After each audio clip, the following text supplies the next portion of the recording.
Maswerteng tanghali po mga ka-STL. Narito na po ang resulta ng STL Batangas para sa araw na to. First draw, April 26, 2025.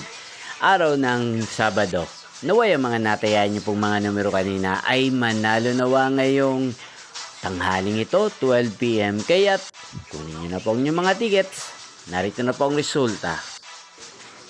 Ang mga numerong nanalo sa STL Batangas ngayong tanghaling ito, April 26, 2025, 12 PM. First draw result, 4 at 26 in exact order. Sa lahat po ng tumaya kanina sa STL Batangas para sa first draw ng 4 at 26, congrats po sa inyo, panalo po kayo. At ngayong tanghaling ito sa STL Batangas, sa atin pong shoutout si Ate Maylin Alvarez ng Batangas. Shoutout po sa inyo, Ate Maylin Alvarez. Sana po ay nasa mabuti kayong kalagayan. At sana ay manalo din po ang mga numerong tinatayaan nyo sa STL Batangas. At sa lahat po ng mga taga Batangas yan, shoutout po sa inyo. Inyo pong napanood ang resulta ng STL Batangas sa channel na to, Roderick Hernandez TV. Magkita-kita pong muli tayo mamayang alas 4:30 ng hapon dito po sa channel na to. Thank you for watching.